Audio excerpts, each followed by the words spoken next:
menyaksikan video presentasi kelompok 1. Hai semuanya, perkenalkan kami dari kelompok 1 yang terdiri dari 4 orang, yaitu Agnes Tersia Purba, Aldi Lumban Raja, Irma Bonita Simbolon, Jaki Asdika Sinaga, yang akan membuat video presentasi atau video pembelajaran dengan mata kuliah kepemimpinan dengan judul konsep kepemimpinan organisasi.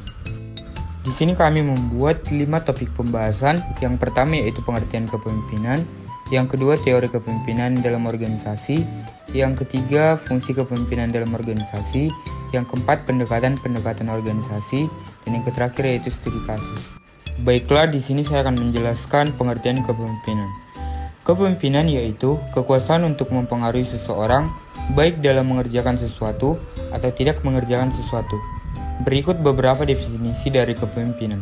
Yang pertama yaitu Cons and Donnell mendefinisikan kepemimpinan sebagai proses mempengaruhi kelompok orang sehingga mau bekerja dengan sungguh-sungguh untuk meraih tujuan kelompoknya. Yang kedua, Wexley dan Yuki pada tahun 1977, kepemimpinan mengandung arti mempengaruhi orang lain untuk lebih berusaha menggerakkan tenaga dalam tugasnya atau merubah tingkah laku mereka.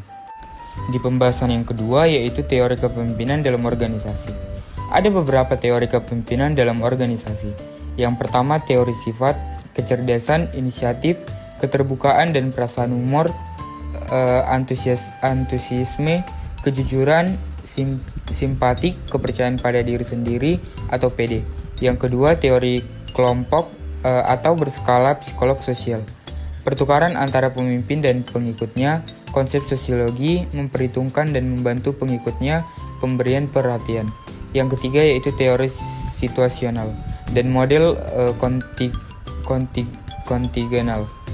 Hubungan pemimpin dan struktur, fungsi, derajat, tugas dan struktur tugas, otoritas formal atau kontingensi diterima dan pengikutnya. Tugas dan utama berhubungan dengannya ditentukan dengan secara jelas, penggunaan otoritas dan kekuasaan secara formal. Dan yang terakhir yaitu teori jalan kecil. Tujuannya yaitu kepemimpinan direktif, pemimpin mendukung partisipasif, pemimpin berorientasi pada prestasi. Nah, materi yang ketiga yaitu fungsi kepemimpinan dalam organisasi. Fungsi manajerial yaitu berupa kegiatan pokok meliputi pelaksanaan. Yang pertama yaitu penyusunan rencana, penyusunan organisasi, pengarahan organisasi, pengendalian, penilaian atau pelaporan. Poin kedua yaitu mendorong atau memotivasi bawahan untuk dapat bekerja dengan giat dan tekun. Di poin yang ketiga yaitu membina bawahan agar dapat memikul tanggung jawab tugas masing-masing secara baik. Yang keempat yaitu membina bawahan agar dapat bekerja secara efektif dan efisien. Yang kelima, menciptakan iklim kerja yang baik dan harmonis. Yang keenam, menyusun fungsi manajemen secara baik. Yang ketujuh, menjadi penggerak yang baik dan dapat menjadi sumber kreativitas. Dan poin yang terakhir atau poin yang ke-8, yaitu menjadi wakil dan membina hubungan dengan pihak luar. Pembahasan atau materi yang keempat yaitu pendekatan dalam kepemimpinan. Terdapat 4 fungsi pendekatan kepemimpinan yang dijelaskan dengan poin berikut. Yang pertama yaitu pendekatan sifat kesuksesan dan kegagalan pemimpin ditentukan oleh sifat-sifat yang dimiliki sejak lahir. Yang kedua yaitu pendekatan keahlian individu. Pemimpin merupakan fokus dari pendekatan keahlian dan pendekatan sifat. Namun jika pendekatan sifat berhubungan dengan karakter pribadi, pemimpin yang dibawa sejak lahir, maka pendekatan keahlian berpusat pada kemahiran dan kemampuan yang dapat dipelajari dan dikembangkan oleh seseorang untuk menjadi seorang pemimpin. Yang ketiga yaitu pendekatan perilaku. Pendekatan perilaku berdasarkan pada pemikiran bahwa sikap dan gaya kepemimpinan mampu menentukan kesuksesan atau kegagalan seorang pemimpin. Yang keempat yaitu pendekatan situasional, yang dimana pendekatan situasional atau pendekatan kontingensi didasarkan pada pendapat tentang kesuksesan kepemimpinan tidak hanya dipengaruhi oleh perilaku pemimpin saja. Nah, di sini kami membuat 3 studi kasus. Yang pertama, dalam sebuah partai Demokrat kocar-kacir karena pengakuan dan salah seorang mantan bendahara, umumnya Muhammad Nazarudin, mantan yang menyebabkan bahwa banyak anggota dari partai tersebut yang terlibat dalam kasus korupsi Wisma Atlet. Nazarudin yang juga terdakwa kasus dengan suap Wisma Atlet SEA Games itu mengaku tahu banyak soal Anas Urbaningrum atau Ketua Umum DPD Partai Demokrat. Tetapi tiap kali ditanya kasus apa saja yang menjerat Anas, Nazarudin enggan mengungkapkannya sekarang. Selama ini Nazarudin kerap menuding Anas terlibat sejumlah kasus dugaan korupsi. Dia mengatakan Anas menerima uang sebesar 50 miliar terkait proyek pembangunan pusat olahraga Hambalang, Jawa Barat dan mendapat uang senilai 80 miliar rupiah dari 2 proyek PLN di Kalimantan dan Riau.